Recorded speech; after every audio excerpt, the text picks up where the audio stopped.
Is the fluoride in your water benefiting your teeth, or is it potentially harming your health? Let's unpack it. Hello, I'm Dr. Staci Whitman. I'm a triple board certified dentist with a focus in functional dentistry and pediatrics, and today I'd love to talk about water fluoridation. Many of you may be aware of the federal verdict that came out a few weeks ago where the judge found an unreasonable risk to our current water fluoridation practices. That's a big deal. It's breaking news, and let's unpack more about the history of water fluoridation and why this trial came to begin with. The story of water fluoridation in the United States, it begins in the early 20th century. It was sparked by observations from a young dentist, Dr. Frederick McKay, who set up practice in Colorado Springs, Colorado. Here, McKay encountered a peculiar phenomenon that many of his patients had these unsightly brown stains on their teeth, a condition later identified as dental fluorosis. By the way, 40% of teenagers now have dental fluorosis. Based on observation, he also noted his patients seemed to have a lower cavity risk. So what did this mean? The fluoride levels in the community were pretty high in the natural local water supply, so he went with this and thought, well, maybe it's the fluoride. This narrative took a significant turn when Dr. H. Trendley Dean, a pivotal figure in dental research, also found potentially the links between fluoride and less cavities was something we should explore. And so he suggested, let's put it in the water. So Grand Rapids, Michigan was the first city to be involved in this experiment where they added fluoride into the water in hope that they would see a reduction in cavities. This was all based on observation, may I point out, and before evidence-based medicine. So Grand Rapids became the first city in the world to adjust its water supply with fluoride, aiming to replicate the dental health benefits observed in areas with naturally fluoridated water. This move was not without controversy, however. It was met with a lot of skepticism, opposition about the ethics, the safety of adding this chemical to public water supplies. It should be noted that the fluoride added to your water supply is something called hydrofluorosilicic acid, and it is a byproduct of the phosphate fertilizer industry. So flash forward, fluoride is now considered one of the greatest public health movements of the 20th century, but it's still not without controversy. And now we can talk about this federal trial. The TSCA trial began in 2020. It's essentially the people versus the EPA, where the people, represented by the Fluoride Action Network, said, hey, where are the studies on safety and even efficacy? Also, can we talk about medical ethics? We're mass medicating a population without their consent. It's important to note that the United States is one of the last countries to still fluoridate our water. So this federal trial, it reads like a soap opera. I actually encourage everyone to at least go to the Fluoride Action Network to read more about the trial. You can find the summary. But essentially, just a couple weeks ago, the judge finally made his ruling. So this trial's been going on for many, many years, and his ruling said that there is an unreasonable risk to our current fluoridation practices. This is based on the latest research about the concerns with neurotoxicity,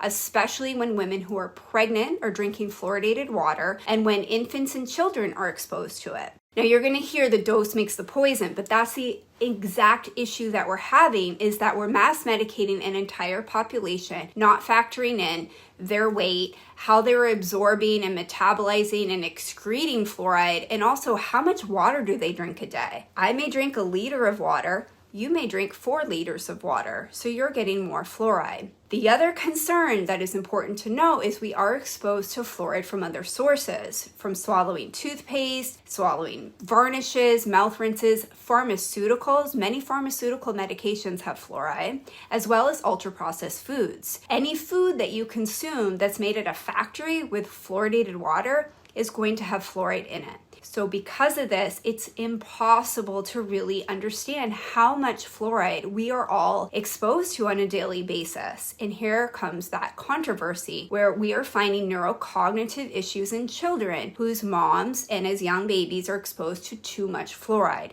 These include IQ drops up to almost 5 points. That's on par with lead. So the judge, he asked for all the information, the expert testimonials, all the research, and he was very thoughtful and methodical with his decision.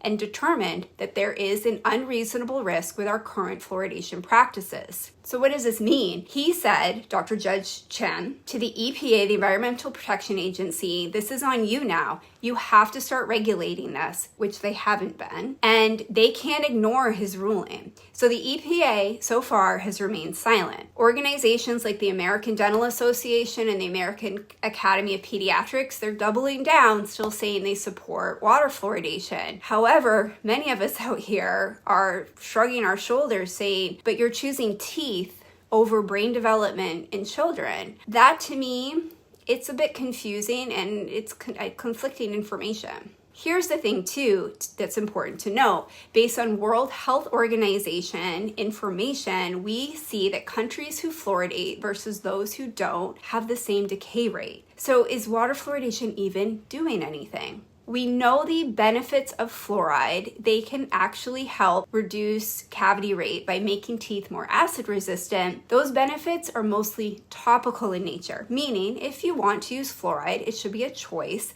and you can go to the store and buy fluoride toothpaste or fluoride rinse or ask for fluoride varnish at your dentist. But what we don't see is that it's really doing a lot of benefit by ingesting it systemically, especially when we're now seeing neurocognitive issues in children. This isn't even getting into the fact that fluoride competes with iodine, and so we're also seeing thyroid issues and skeletal issues. Some people are even finding research that links it to cancer. So the issue is there really haven't been the appropriate safety studies or efficacy studies to show and prove that this is a beneficial. So you can see that there really haven't been any safety studies or efficacy studies. And you're going to hear this number, 25% reduction of cavities. Well, when you actually calculate and average that out on a mass global scale population, that only ends up being about half a cavity per person. So to me, I would choose brain health over half a cavity per person, and especially because that's what we do. We can fix teeth, but I can't fix a brain. We have one chance to grow a child's brain. I don't find that the benefits outweigh the risks here, and neither did Judge Chen. So what does this mean for you? Well, I think the most important thing is just be aware that this verdict came about. It's possible that fluoride may be removed from our water supply, but I